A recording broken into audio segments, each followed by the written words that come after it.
అందరికీ నమస్కారం అండి. ఈరోజు మనం చిట్టిపెద్ది ఉమాగారు రచించిన ఎక్స్చేంజ్ ఆఫర్స్ అనే ఓ చక్కటి కథను విందాం. ఇక కథలోకి వెళ్దాం. ఆదివారం పొద్దున 10 గంటలకే సాంబారు, అప్పడాలు, కొబ్బరి పచ్చడి, ఇష్టమైన కూరలతో తృప్తిగా భోంచేసి పొద్దున చదివిన పేపర్లో చదవకుండా మిగిలిపోయిన భాగాల్ని తదుపరి కార్యక్రమంలా చదవడానికి అందుకున్న విజయకాంత్ దగ్గరికి చేరింది శ్రావ్య. వరాలు కోరుకునే ముందు భక్తులు దేవుడిని తృప్తిపరుస్తారు అన్న సంగతి బాగా వంట పట్టించుకున్న శ్రావ్య తనకేదైనా కావాలనిపిస్తే విజయ్ని ఎప్పుడు అడగాలి, ఎప్పుడు తన కోరికల లిస్టు విప్పితే నో అన్న సమాధానం రాదు అన్నది పెళ్లైన 12 ఏళ్లుగా రీసెర్చ్ చేసి క్షుణ్ణంగా తెలుసుకుంది. ఏమండి, గోముగా పిలుస్తున్న శ్రావ్య ముద్దులకే ముద్దమందారంలా కనిపించింది విజయ్ కళ్ళకి. పొట్ట బరువెక్కి కళ్ళు సగం మూసుకుపోతుంటే పడక్కుర్చీలో పవళించిన విజయ్ ఏమి కావాలనో కోరుకోబాలా అన్నట్టు శ్రావ్య వైపు చూశాడు మత్తు కళ్లతో. ఏమండి, పండుగ వస్తోంది. శ్రావ్య నాంది పలికింది. విజయ్ నిద్రమత్తు వదిలింది. సర్దుకొని లేచాడు. నాకు నిద్ర వస్తోంది. పేపర్ చదివినంతసేపు రాదు. శ్రావ్య మూతి విరిచింది. విజయ్ ఆవలిస్తూ బెడ్రూమ్ వైపు నడిచాడు. ఇదిగో ఇది చూడండి. శ్రావ్య పేపర్తో సహా విజయ్ వెనుక నడిచింది. కళ్ల ముందు పరిచిన పేపర్ వైపు చూశాడు విజయ్. ఏమిటో అనుకుంటూ. షాప్ కరో ప్యాకెట్ భరో హెడ్డింగ్తో అక్షరాలు భూతద్దాలు లేకుండానే మామూలు కళ్ళకే తాటికాయల్లా కనిపించాయి. దాని కింద చిన్న పెద్ద కాలమ్స్లో ఊళ్ళో ఉన్న అన్ని షాపుల అడ్రస్లు, ఫోన్ నంబర్లు, 50% తగ్గింపు, 70% తగ్గింపు, గొప్ప తగ్గింపు, 1 కొంటే 1 ఫ్రీ, 1 కొంటే 2 ఫ్రీ, నమ్మాలి, పాతది పట్టుకురండి, కొత్తది పట్టుకెళ్ళండి, మహా ఎక్స్చేంజ్ ఆఫర్స్, ఈజీ వాయిదాలు, డబ్బు గురించి మీకెందుకు చింత, కార్డుందిగా చెంత లాంటి ప్రకటనలు మతి పోగొట్టేలా తొంగి చూస్తున్నాయి. వీళ్లందరికీ బాబులా ఇంకో ప్రకటన కనిపించింది. మీరేం కొనకపోయినా పర్వాలేదు, జస్ట్ మా షాప్లో అడుగు పెట్టండి, రోజు జరిగే లక్కీ డ్రాలో ఎంటర్ అవ్వండి అంటూ అక్కడ షాప్ ఫోటో, దాని ముందు నవ్వుతూ ఆహ్వానిస్తున్న అందమైన మోడల్. Enter the dragon. ఆ తర్వాత మీ సంగతి చూస్తా అన్నట్టు కనిపించింది విజయ్ కళ్ళకి. అయినా చక్రవ్యూహంలోకి వెళ్లిన వాళ్ళని షాప్లో ఉన్న సేల్స్ వీరులు, సూరులు నలువైపులా కమ్ముకొని ఏదో ఒకటి కొనుక్కుంటా బయటపడనిస్తారా? పేపర్లో విజయ్ ఎప్పుడూ చదవకుండా, చూడకుండా వదిలేసే పేజీ, శ్రావ్య పేపర్ మొత్తంలో చూసే పేజీ అది. మొన్ననే సంక్రాంతి వెళ్ళింది, మళ్లీ ఇంతలోనే చీరల సంబరమా? దేనికోసం? అదే అడిగాడు విజయ్. పండగొస్తోందిగా, మనకి పాడ్యము నుంచి మొదలుకొని 14 తిథులు, పౌర్ణమి, అమావాస్య అన్నీ పండగలే. ఉగాది, సంక్రాంతి, దసరా లాంటి కొత్త చీరలు కొనే పండగలతో పాటు ఇంగ్లీష్ వాళ్ల పుణ్యవాణి మ్యారేజ్ డేలు, వ్యాలంటైన్స్ డేలు, బర్త్డేలు, సరే అన్నీ చీరలు కొనాల్సిన సందర్భాలే.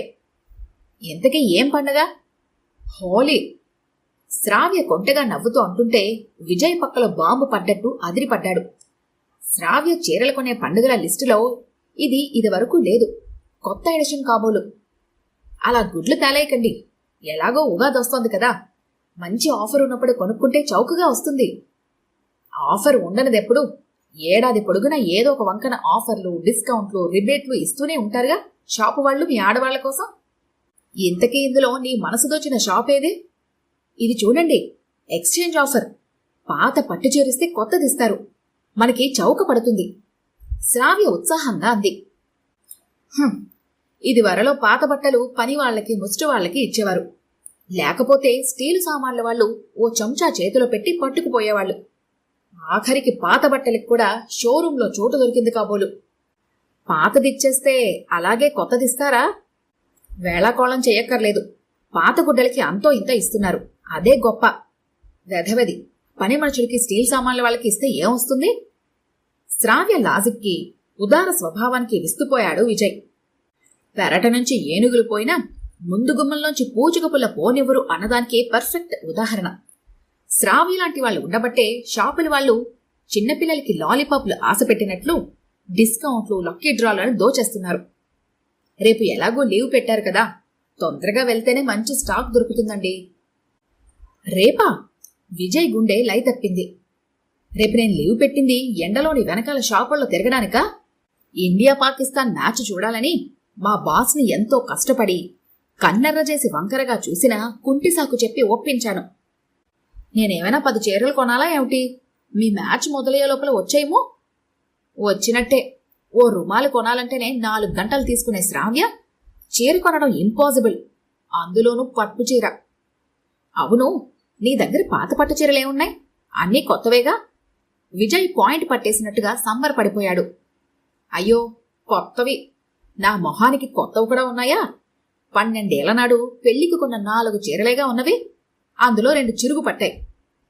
మా అమ్మ తన పెళ్లి పట్టు చీరలు నా పెళ్లి దాకా కట్టుకుంది. మీరే చూడండి చీరలు. నేనేమన్నా అబద్ధం చెప్తున్నానా? శ్రావణి 2 పట్టు చీరలు విజయ్ ముందు పడేసింది. ఓ చీరలో మడతలో కాస్త పగిలింది. ఇంకో చీరలో జరీలో 1 అంగుళం మేర చిరిగుంది. అయినా 2 పట్టు చీరలు కొత్తగానే కనిపించాయి విజయ్కి. అదీకాక శ్రావ్య చూపించిన భాగాలు చీర కట్టులోకి పోతాయి. ఆ మాట పైకంటే ఇంట్లో భారతం మొదలై విజయ్ భరతం పట్టేస్తుంది శ్రావ్య. డే అండ్ నైట్ మ్యాచ్ కాబట్టి ఇహం పరం రెండూ కానిస్తే సరి అనుకున్నాడు విజయ్. ఇంతలో పక్కింటి పార్వతి చేతిలో ఎక్స్చేంజ్ పట్టుచీర పట్టుకుని రావటంతో శ్రావ్య విజయ్ని నిద్ర కొదిలి చీర రంగు నాణ్యతల మీద డిస్కషన్లో పడిపోయింది. విజయ్ ఆటోలో వెళ్తూ దారిలో పెట్టిన హోర్డింగ్స్ చదువుతున్నాడు. ఆలసించిన ఆశాభంగం. ఎవరికో. ఎవరికేంటి? మనకే. లేట్ చేస్తే మంచి స్టాక్ అయిపోతుంది. ఈ ప్యాకెట్ భరో ఏమిటి? మనం షాపింగ్ చేస్తే వాళ్ళ జేబులేగా నిండుతాయి. వాళ్ల పాకెట్లు నిండితే మన చేతికి ప్యాకెట్లు వస్తాయిగా. ఈతకాయ చేతిలో పెట్టి తాటకాయ లాక్కున్నట్టన్నమాట. శ్రావ్య మూతు ముడిచి ఓ చూపు చూసింది విజయ్ వైపు. త్వరపడండి, ఆలసించిన ఆశాభంగం. అమ్ముకునే వాళ్ళకి తొందరేమో కాని కొనేవాళ్లు నిదానంగా చూసి కొనుక్కోవాలేమో. విజయ్ మనసులోనే వ్యాఖ్యానించుకుంటున్నాడు. షాపు నిండా ఇసుక వేస్తే రాలనంత జనం. పొద్దున్నే షాపింగ్ చేయడం కంటే ఆడవాళ్లకి పనే ఉంటుంది అన్నట్టున్నారు. ఎక్కువ మంది స్త్రీ జనాభాయే. అక్కడక్కడ విజయ్లా పెళ్లాల వెనక వచ్చిన మగవాళ్లు ఆముదం తాగిన మొహాలతో పర్సులు బ్యాగులు పట్టుకుని నించున్నారు. స్త్రీలందరిలోనూ పాత చీరలు ఎంతో లాభంగా తెలివిగా వదులుచుకుంటున్నామన్న సంతోషం, ఉత్సాహం. షాపు వాళ్ల మొహాల్లో మాత్రం గేలానికి చిక్కిన చేపల్ని చూసి సంతృప్తితో కూడిన చిరునవ్వులు, ముసిముసి నవ్వులు. ఈ కౌంటర్ నుంచి ఆ కౌంటర్కి, ఆ కౌంటర్ నుంచి ఈ కౌంటర్కి చీరలు చేరుతున్నాయి. చకచకా చేతులు మారుతున్నాయి. మహా ఎక్స్చేంజ్ ఆఫర్. మరి అందుకే షాప్ అంతా మహా హడావిడిగా ఉంది. ఈ మధ్య అన్ని వస్తువులకి టీవీ, ఫ్రిడ్జ్ నుంచి నాన్ స్టిక్ పెనం నుంచి కుక్కర్ దాకా అన్ని వస్తువులకి ఎక్స్చేంజ్ ఆఫర్ ఉంది. ఈ పాతవన్నీ పోగేసుకుని ఏం చేసుకుంటారో వీలు. మనుషులకే ఎక్స్చేంజ్ ఆఫర్ లేదులా ఉంది. ఉంటే ఈ ఆడవాళ్లంతా మొగుళ్ళని, పిల్లలని, అత్తగార్లని, ఆడబిడ్డలని అందర్నీ మార్చేసి కొత్త వాళ్ళని తెచ్చుకుంటారా? ఆ ఊహకే గిరిగింతలు పెట్టినట్టు విజయ్ మొహం నిండా చిరునవ్వులు మలుచుకొచ్చాయి. పెళ్లాంతో షాపింగ్ వచ్చి కూడా నవ్వుతూ ఎంత ఓపిగ్గా వాళ్ళ ఆవిడ వెనక నించున్నాడో. నాకు ఉన్నాడు మొగుడు, ఎందుకు? ఎప్పుడు షాపింగ్ చేయాలన్నా పక్కింటి పిన్నిగారినో ఎదురింటి వదినగారినో బతిమలాల్సిందే. శ్రావ్య వెనక నించున్న సుందరాంగి శ్రావ్య అదృష్టం చూసి ఈర్ష్యపడింది. శ్రావ్య 4 గంటలు ఉన్న చీరలన్నీ తీయించి, తిరగేసి, విప్పించి ఒక్కో చీరకి రంగుకి బార్డర్ నప్పలేదనో, బార్డర్లో జరీ తక్కువనో, మెరవటం లేదనో, బుటాలు ఉన్నాయనో లేవనో గొనుక్కుంటూ ఆఖరికి ఆరెంజ్ కలర్ చీరకి ఆకుపచ్చ బార్డర్, జరీ బుట ఉన్న చీరని సెలెక్ట్ చేసింది. కొత్త చీర కొన్నాక తన పాత చీరకి సరైన రేటు రాబట్టుకోవడానికి ఓ గంట వాదించింది.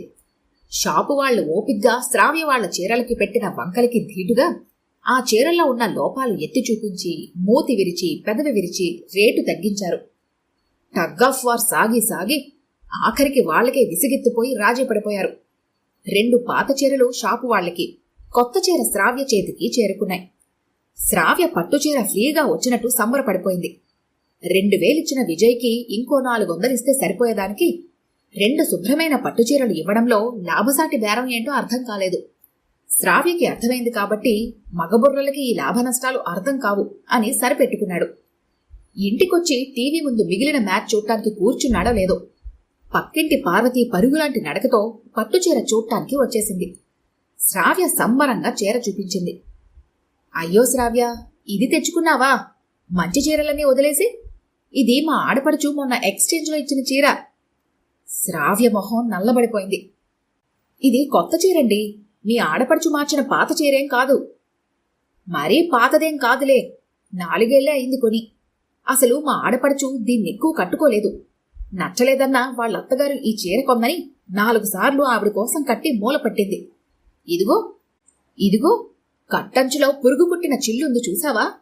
మొన్న మా వనజతో నేను కూడా వెళ్ళానుగా, అందుకే నాకు బాగా తెలుసు. పార్వతి లోపల నవ్వుకుంటూ పైకి విచారం నటిస్తూ అంది. తెల్ల కాగితన్న తెల్లబోయిన శ్రావ్య వైపు ఓసారి జాలిగా చూసి తను వచ్చిన పనైపోయినట్టు వెళ్లిపోయింది పార్వతి.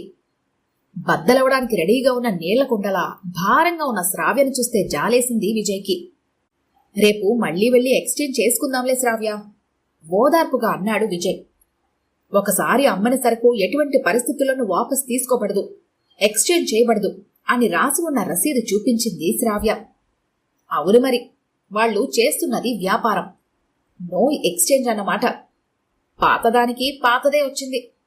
ఎక్స్చేంజ్ చేసిన చీరకి ఎక్స్చేంజ్ చేసిన చీరే, పైగా 2000 ఖర్చు.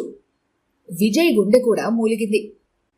మరి ఆ పార్వతి ఆడపడుచుకి ఏ ఎక్స్చేంజ్ చీర దొరికిందో? ఈ కథ కనుక మీకు నచ్చినట్లయితే లైక్ చేయండి, షేర్ చేయండి. మరిన్ని ఇంట్రెస్టింగ్ కథల కోసం మా ఛానల్ని తప్పకుండా సబ్స్క్రైబ్ చేసుకోండి.